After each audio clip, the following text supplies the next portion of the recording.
Okay, so section 6.5 talks about trapezoids and kites, okay, which are the two other categories of special quadrilaterals that we're going to study.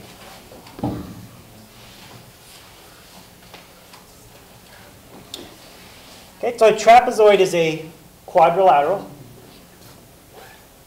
and it has exactly one pair of parallel sides.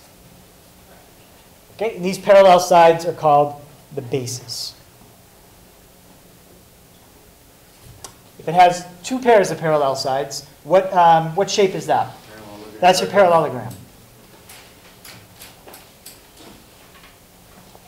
Okay, so parallelogram, two pairs of parallel sides, trapezoids, one pair of parallel sides, and those sides are called the bases. The sides in a trapezoid that aren't parallel, those are called the legs. Why are they called legs? Why are they called the legs? Yeah. I don't know, that's just the name, kind of like in a triangle. They call the long side, like in a right triangle, the short legs of the short sides of the legs and the long sides of the hypotenuse. Just the name they give it. Okay, so here's two different types of trapezoids. Okay. These are both trapezoids. They have one pair of parallel sides. Okay, in the example on the right, that's a special trapezoid called an isosceles trapezoid because it has two legs that are the same length. In the one on the left, the leg is longer. One leg is longer than the other. Okay, but they're both trapezoids.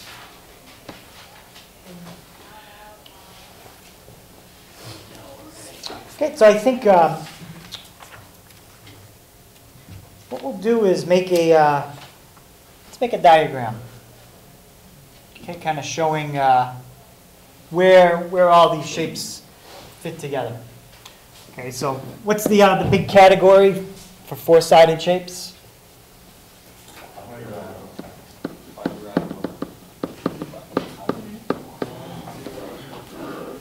Okay, what would even be above that? What category do quadrilaterals fall under? Shapes. What kind? Polygons. Okay.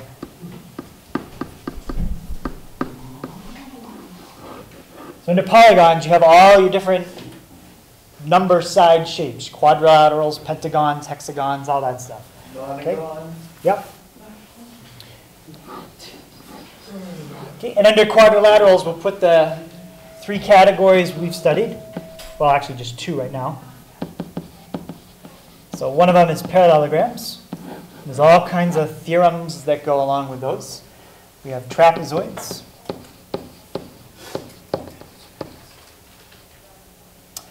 And I mentioned a special type of trapezoid. That's called an isosceles trapezoid. So isosceles trapezoid.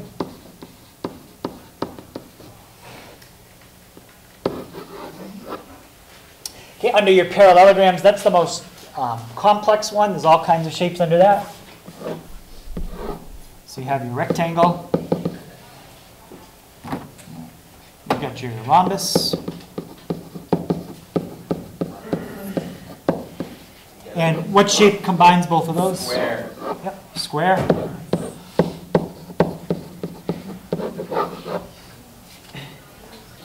Okay, and the last category we haven't got to, we're going to get to in a little bit. I'll just write it down. Are your kites. Okay, so as you read, what do we say? Up the diagram is always true. A rectangle is always a quadrilateral. A square is always a polygon. Okay, so reading up is always true. Okay, reading down is sometimes true. Okay. Are any of them never true? We could come up with examples that are never true. Like, yeah, if you try to read across from a kite to a parallelogram, you could say a kite is a parallelogram. That's never true. Yeah, or saying a kite is a trapezoid, that's never true. That's wrong. All right. So reading down is sometimes true. Okay.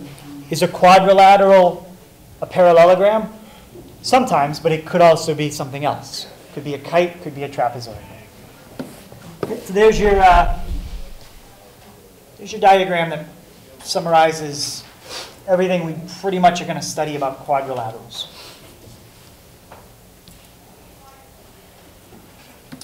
All right. So every trapezoid has two pairs of what we call base angles.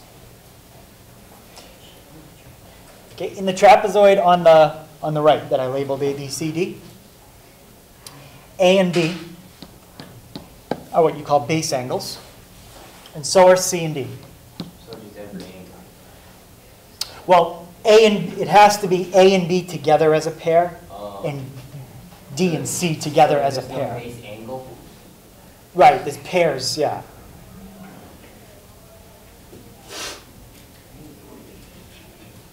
Okay, so yeah, I mean, A is a base angle, and B is a base angle, and you look at them as a pair. Okay? C is a base angle, D is a base angle, and together you look at those as a pair. You wouldn't say that A and D as a pair are base angles. No, that's not right. Okay, we're going to look at some theorems about the base angles, the diagonals, all kinds of stuff.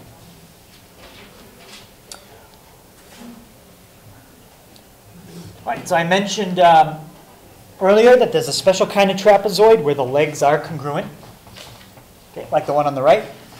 That's an isosceles trapezoid.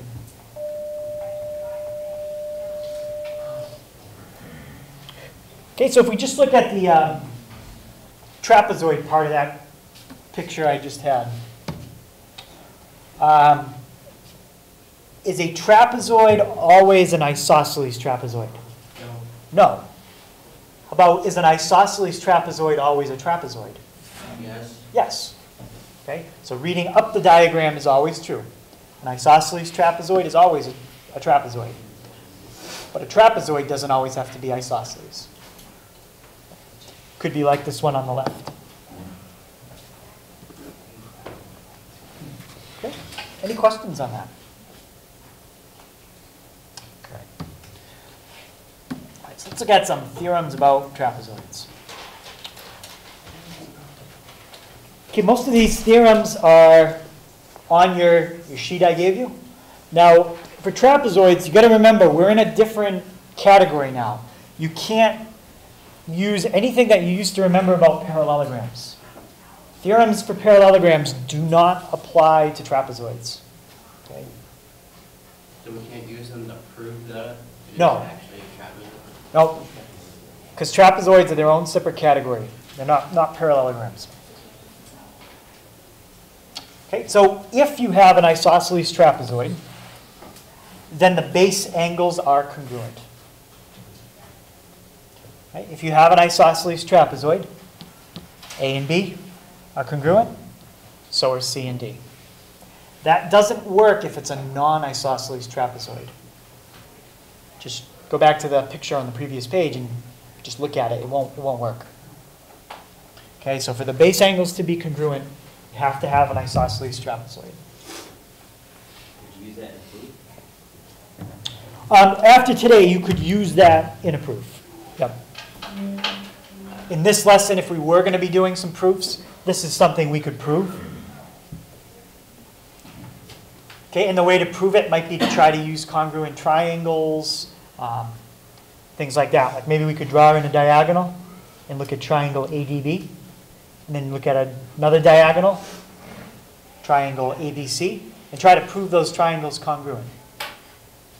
And then maybe we could do something with angles A and B. We could also look at C and D as well. Okay, but I don't think we're going to do the proof.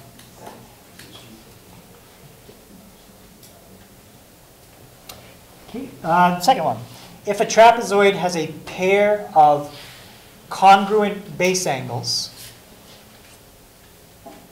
then it is isosceles. If a trapezoid has a pair of congruent base angles, then it is isosceles. kind of like the converse of the first one. This one says, if it's isosceles, then each pair of base angles is congruent. Here we're saying, if the base angles are congruent, then it's isosceles. So it's like the converse.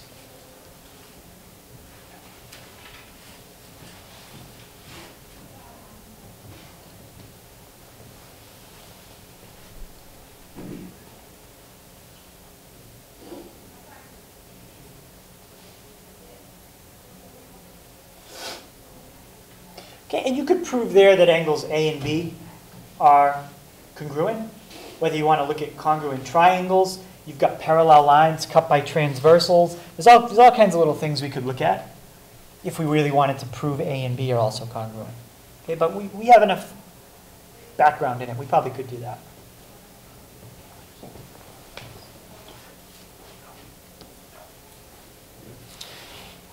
Okay, if a trapezoid is isosceles, actually, a trapezoid is isosceles if and only if the diagonals are congruent.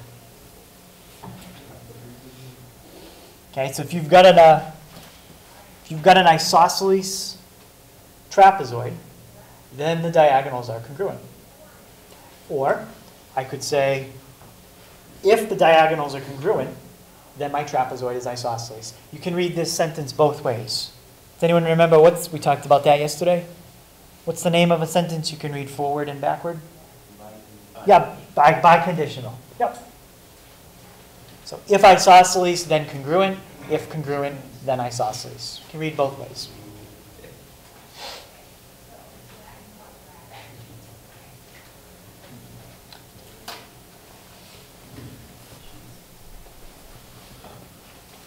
How about in a parallelogram?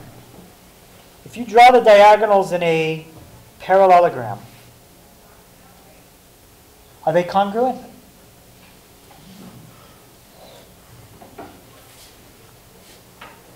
Yeah. Well, not always. Right, not always. Sometimes. It depends on which parallelogram you're talking about. Does anybody remember what parallelogram the diagonals are the same? Yep. Rhombus and square. Yeah, well, Not rhombus. square is right. Rhombus sometimes. No, rhombus all the time. So if we draw a rhombus, you think the diagonals are going to come out same length? Same thing. I thought you were talking about if they bisect each other. Okay, yeah, bisect, that's something else. But just if you draw the diagonals, in a square, they'll come out the same. What other shape? Rectangle. Rectangle, they definitely come out the same. In fact, that's how you can check if a doorway is square. You know, if it's 90-degree angles, measure the diagonals. But in a rhombus, the diagonals will not come out the same. Okay, just try to draw a quick example. What's your favorite sheet? So if we got that, and we got that. If we, let's try to see if I can take those and make them go the same way. Let's take this one. I can turn it if I group it with something. So let's group it. Turn it. So my point is you can tell really clear the diagonals are not the same length. Okay? So in a rhombus, they're not. Doesn't that mean the square they're not either? No, in a square they would be. I thought that anything true for a rhombus is also true for a square. No, the other way. That has to be that it's a rectangle. Yeah, if you have a square has more properties than a rhombus. So a square has everything a rhombus has and more. So a square has the congruent sides of the rhombus, and its diagonals are also congruent. Yeah. But not the other way around.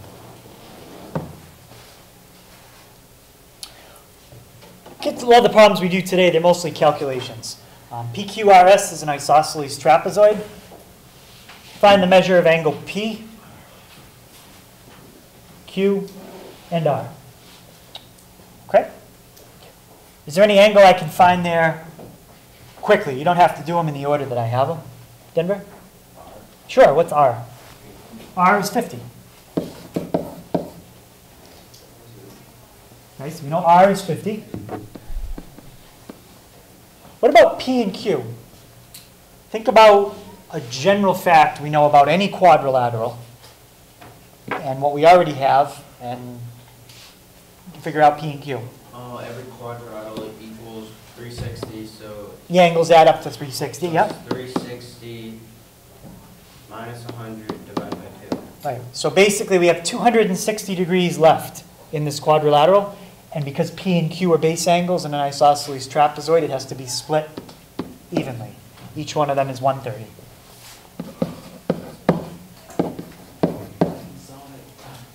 And that's it. There's all your angles. Okay, so this one we want to show that that's a trapezoid. Make it a little bigger.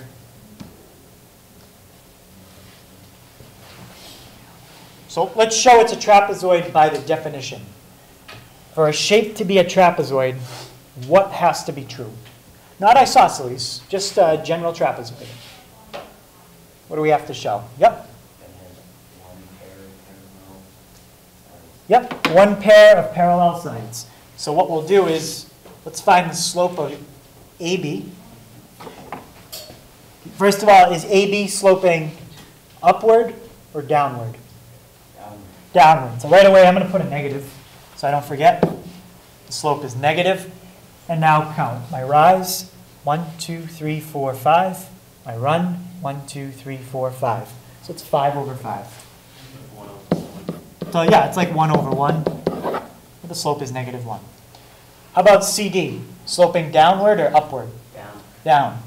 So it's a negative 1, 2, 3 over 1, 2, 3. It's negative 3 over 3, which is negative 1. Now you can't stop there because it could still be a parallelogram. If the other two sides are parallel, it's not a trapezoid. So now we're hoping to get different slopes. Let's look at BC. BC, sloping up or down? Up. Sloping up, so this is positive. My rise is 2. My run is 1, 2, 3, 4. So it's 2 over 4, which is a slope of what? 1/2. So let's hope we get something different than a half for AD. So AD is sloping up. My rise, 1, 2, 3, 4. My run, 1, 2. 4 over 2. Yep, which is 2 over 1. Which reduces to just 2. So I've got one pair of parallel sides, and then I got another pair that are not. That proves it's a trapezoid. That's it. Okay.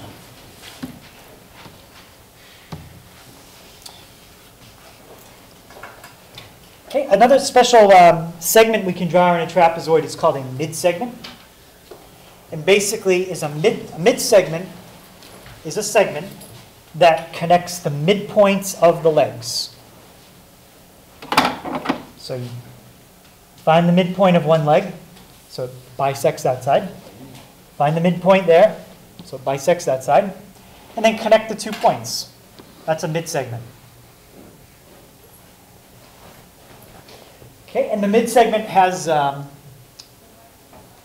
couple special properties. The mid-segment of a trapezoid is parallel to each base.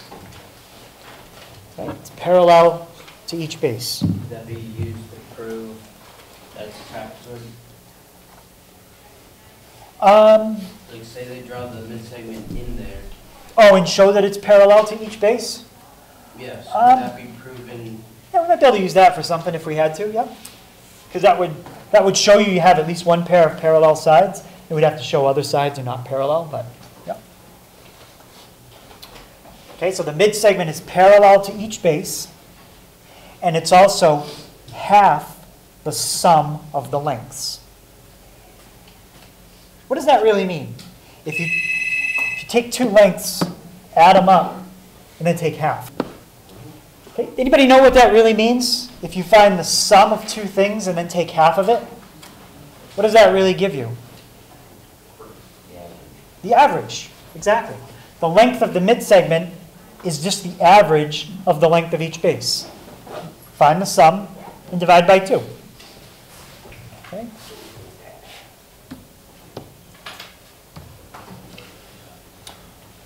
Okay, so kind of an example where I could show you that is if we had a cake. Okay, and it says a baker is making a cake like the one shown.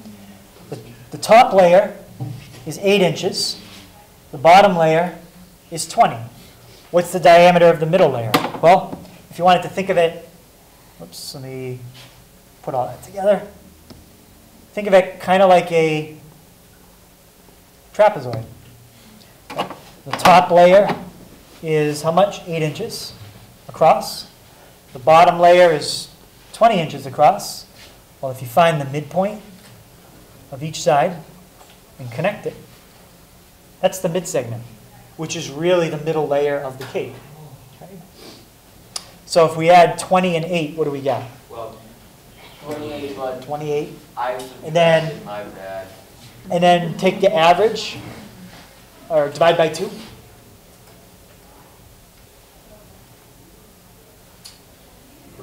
14. Okay. So the diameter of the middle layer, thinking of this as an isosceles trapezoid and using the theorem we just had, the middle layer is 14 inches. Okay, any question on that?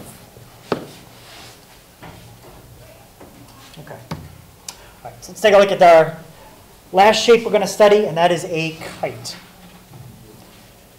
So first of all, a kite is a quadrilateral, and it has 2 pairs of consecutive, which means next to each other, consecutive congruent sides, but opposite sides are not congruent. If I didn't say that last part, then I could consider a square a kite, or a rhombus.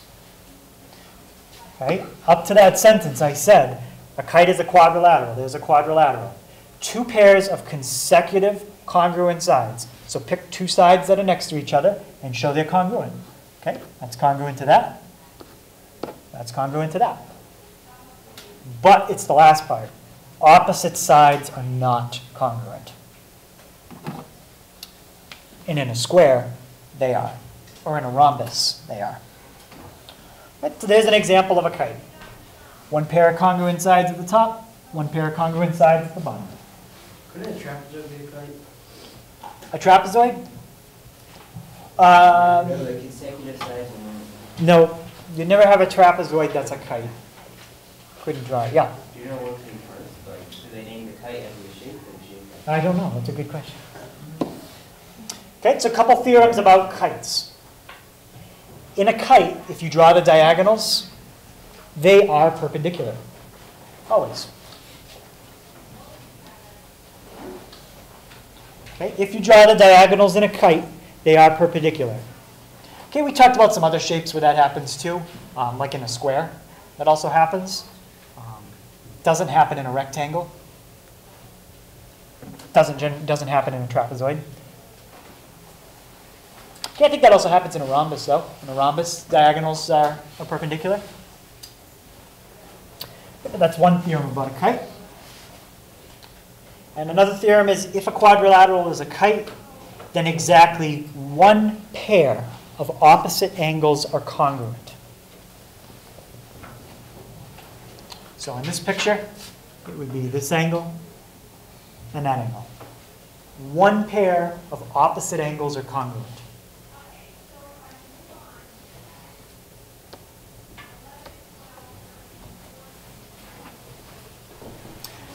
Okay, in that shape, it says WXYZ is a kite. Find all the side lengths that make up the perimeter. Okay, to do this, we're going to have to use the Pythagorean Theorem. Anybody tell me the formula for the Pythagorean Theorem? Yeah? Right. So in a right triangle, A and B are the short sides or the legs. C is the hypotenuse. Okay, to start out, really we have pairs of congruent triangles. That one and that one are the same. So if we can find this, WZ, it's the same as WX. Okay? But Pythagorean theorem only applies to right triangles. I don't see any right angles in this picture. But is there any way I know I have to have right angles here? Based on a theorem we just mentioned? The diagonals are perpendicular? Right, the diagonals are perpendicular.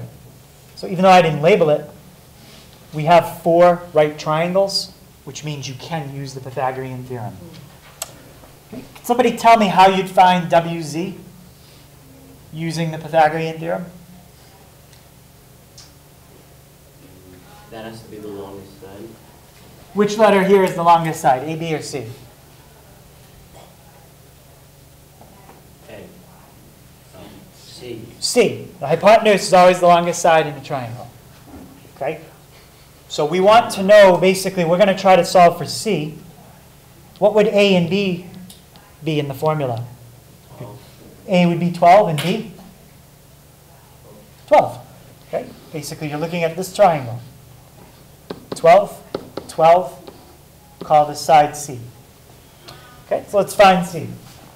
So 12 squared plus 12 squared equals C squared. All right. And again, this is length of WZ.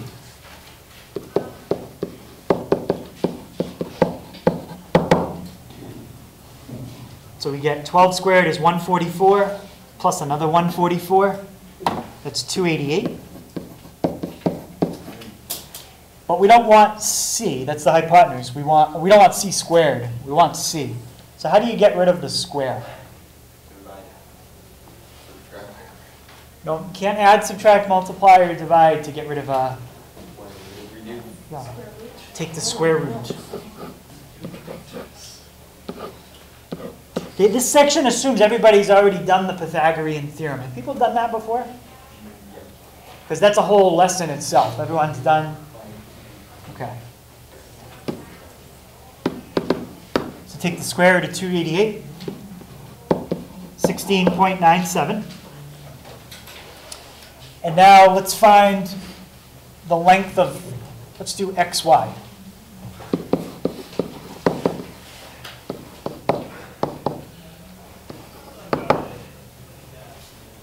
What are the 2 legs in xy? How long are they? Oh, James? 20. 20 is one of them, and? 20. Well, that's one leg. What's the other leg in xy? 20? Oh, 12. Okay. And we're trying to find xy. Okay, so we're going to do 20 squared plus 12 squared equals C squared. What's 20 times 20? 400. 400 plus 144. 555. 44. 544. Yes. Okay. Now what's my last step? Pythagorean theorem. Find the square root. Take the square root. Okay. So we get the square root of 544. That's about 23.32. Okay. So it said find all the side lengths that make up the perimeter. We've done that. Okay. W. All right. So at that point now we found all the sides, because as I just said, WZ is congruent to WX.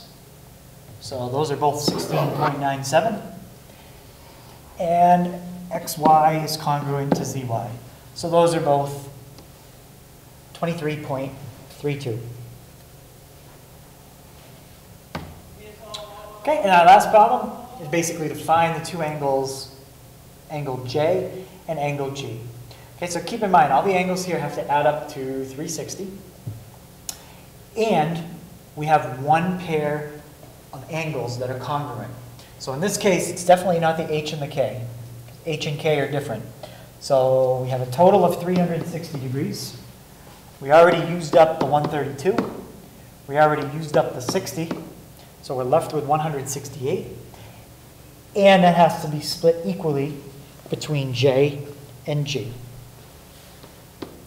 Okay, so they're both 84 degrees.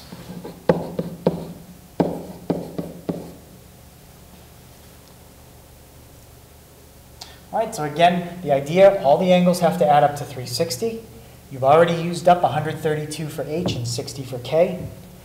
And because this is a kite, by looking at how they've labeled it, J and G have to be congruent. So take the remainder you have left after using up the 132 and the 60 and split it in half. That'll make those J and G, those two angles, congruent. All right, so that's the homework tonight. It's on page 359. Numbers 10 to 24 even, 29 to 32 all, 35, 37, and 40. And we'll also take a look at MCAS questions 5 through 8 in your packet.